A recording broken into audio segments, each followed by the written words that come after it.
दिसती माकडावानी हाय लाकडावानी एखाद्याचं आयुष्य बरबाद करायचं म्हणलं तर एक दिवसाचा वेळ लावणार नाही. कूटनीती कपटीपणा यांचा पूर्ण कॉम्बिनेशन असलेली ही मुलगी, हिचं वय आहे फक्त 21 वर्ष, हिचं नाव आहे पूजा गायकवाड. मित्रांनो, अक्षरशः उपसरपंच खाल्ला या पोरीने. उपसरपंचाला मरण्यास प्रवृत्त केलं, सुसाईड करण्यास प्रवृत्त केलं या मुलीने. मित्रांनो, काय घटनाक्रम आहेत मी तुम्हाला सांगतो. पहिली गोष्ट, गोविंद बर्गे नावाचे मसलापूर नावाच्या गावचे माजी उपसरपंच, प्रॉपर्टी डिलिंगचे बादशाह, अक्षरशः बिझनेसमध्ये तरबेज व्यक्तिमत्व, पैसा अडका गाडी सोनं नाणं सर्व यांच्याकडं, एकदम रॉयलिटीने जगणारा माणूस. मित्रांनो, यांच्या रॉयलिटीला गालबोट लागलं 2 वर्षाआधी, ज्या वेळेस तुळजाभवानी कला केंद्रामध्ये भेटीसाठी गोविंद बर्गे गेले आणि त्यांची ओळख झाली पूजा गायकवाड बरोबर. मित्रांनो, गोविंद बर्गे हे मॅरिड होते, त्यांना 2 मुलं आहेत. त्यांची मुलगी 9वीमध्ये एज्युकेशन घेत आहे. आणि याच्यामध्ये मित्रांनो तुम्हाला एक सांगू इच्छितो मी, तो एवढा चांगला सुखी संसार सुरू असताना यांसारखे नाद लागून त्यांचं आयुष्य बरबाद झालं. मित्रांनो, पूजाकडे ते जाऊ लागले, सतत तिच्या कॉन्टॅक्टमध्ये येऊ लागले, त्याच्यामुळं त्यांचं बॉन्डिंग वाढलं. बॉन्डिंग वाढल्यावरती मित्रांनो संबंध घडून आले, सर्व गोष्टी झाले. या बाईनं त्यांच्याकडं 8-8 लाख रुपयेपर्यंत आत्तापर्यंत पैसे मागितले. मोठमोठे 1.25 लाखाचे मोबाईल असतील, बुलेट असेल, सर्व गोष्टी, पैसा दागिना ग सोनं. फक्त काय सुंदर दिसती एवढंच हिच्यामध्ये खास, बाकी काय नाही आहे. एवढ्या ह्याच्यावरती तिने एका माणसाचं आयुष्य बरबाद करून टाकलं, त्याला सुसाईड करण्यास प्रवृत्त करून टाकलं.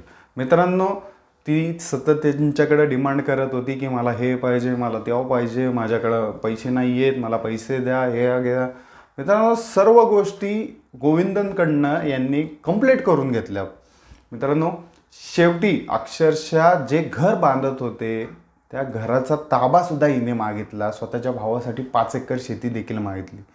जर या गोष्टी जर तू दिल्या नाही, म्हणजे काय 2 वर्ष तर ढेकणासारखं हिने त्या माणसाला खाल्लं. त्याच्यानंतर शेवटी राहतं घर जे बांधायला निघाला होता तो माणूस, त्या प्रॉपर्टीवरती दावा केला, जर तू हे घर मला दिलं नाहीस तर तुझ्यावरती बलात्काराची केस टाकल, आणि माझ्या भावाच्या नावावरती 5 एकर शेती केली नाहीस तर तुझ्यावरती बलात्काराची केस टाकल, असं या बाईनं म्हणलं. आणि मित्रांनो, हिथंच झाला हेणगा पेटला. मित्रांनो, गोविंद डिप्रेशनमध्ये जाऊ लागले, विचार करू लागले, इज्जत मोठी आपल्या आयुष्याला, आणि एवढी मोठी केस पडणं म्हणल्यावरती पूर्ण इज्जतीचा कचरा व्हायची शक्यता. त्यांनी मित्राकडे शेअर केली सगळ्या गोष्टी, वगैरे बाबा माझ्यासोबत अशा गोष्टी व्हायला लागल्या. परंतु तो मित्र तर काय करणार, कारण ह्या केसेसमध्ये मित्रांनो कोणीच पडत नाही. पूजा गायकवाडने फायदा घेण्यास सुरुवात केला आणि तिथंच मित्रांनो गोविंद हे अक्षरशः डिप्रेशनमध्ये जाऊ लागले. गोविंद तिथे तिच्याकडे जाऊ लागले, तिला कन्व्हिन्स करायचा प्रयत्न करू लागले, तिची समजूत घालायला लागले, परंतु ही बाई ऐकत नव्हती. मित्रांनो, 2 वर्षामध्ये हिने खूप लुटलं होतं गोविंदांना, आणि आता देखील मित्रांनो शेवटपर्यंत लुटत होती. त्यांचा पार काटा काढूस्तवर अक्षरशः लुटलं. मित्रांनो, शेवटी गोविंदांनी तिला सोमवारी कॉल केला, तिने उचलला नाही. आतमध्ये गेले, तिच्या गावामध्ये गेले, कला केंद्रामध्ये गेले, तिला भेट दिली, परंतु तिने कोणत्याच गोष्टी बोलायच नकार दिला. एकदम म्हणली मी नाही बोलणार, यांसारख्या गोष्टी ती बोलली. गोविंद बाहेर आले, गाडीमध्ये बसले, आणि त्यांनी स्वतःच्या पिस्तुलातनं त्यांना स्वतःला गोळी मारून घेतली. याच्यामध्ये ते सुसाईड झालं त्यांचा. परंतु मित्रांनो, या एका नर्तकीमुळं एवढं भोगावं लागणारा हा माणूस, ब्लॅकमेलिंगचा विषय याच्यामध्ये येतो. मित्रांनो, ब्लॅकमेलिंगची केस याच्यामध्ये पडू शकते.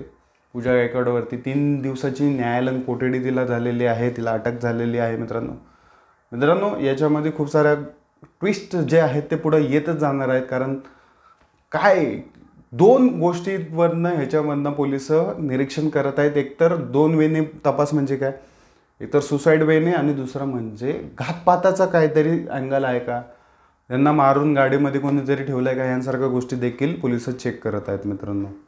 मित्रांनो जाता जाता एवढं सांगतो, महाराष्ट्रामध्ये कला केंद्राच्या नावाखाली ज्या गोष्टी चालू आहेत त्या गोष्टी बंद होणं गरजेचं आहे.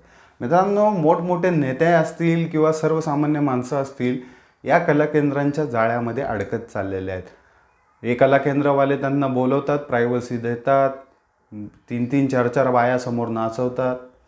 मित्रांनो, माणसांना पण अक्कल नाही आहे, ठीक आहे, परंतु असे एन्व्हायरमेंट जर तयार व्हायला लागले, ठीक आहे, कला सादर करत आहेत वेगळ्या गोष्टी, ह्या सर्व गोष्टी तर ठीक आहेत, परंतु ह्या कला केंद्रांच्या मागे जर असे धंदे चालत असतील, कुणाला तरी फसवणं, कुणावरती तरी खोटे गुन्हे दाखल करणं, आमिष दाखवणं यांसारख्या जर गोष्टी होत असतील तर हे कला केंद्र कमी आणि वेश्या बाजारच जास्त आहे असं म्हणण्यास हरकत नाही मित्रांनो.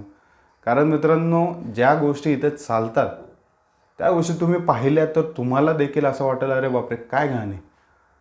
70च्या दशकामध्ये पाटलांचे साधेबारे लोकांना दिसले, पाटलांनी बायांवरती उडवले, ते कला केंद्राला हे केलं, परंतु आतमधले रिझन आजपर्यंत कोणी ते अनुभव घेतलेच नाहीत. परंतु मित्रांनो, आजकाल पण त्याच गोष्टी चालू आहेत, इरिलेव्हंट टू. म्हणजेच काय, हे कला केंद्रवाले बोलवतात, त्यांचा चिक्कार पैसा त्यांच्याकडनं लुटून घेतात. एखादा श्रीमंत असेल, 2 नंबरचा पैसा कमवत असेल तर त्याला काय वाटत नाही, परंतु नाद हा एवढा बेकार आहे. ह्याच्यामध्ये जर एखाद्या सामान्य मुलाला नाद लागला तर तो त्याचं अक्षरशः रक्त विकून यांच्या गारी भरू शकतो मित्रांनो. या सर्व गोष्टीवरती प्रशासनाने लक्ष घातलं पाहिजे की ह्या कला केंद्रांमधनं नक्की नेमकं काय चाललंय. मित्रांनो, व्हिडिओमध्ये एवढंच. भेटूयात पुढच्या व्हिडिओमध्ये. जय हिंद, जय महाराष्ट्र.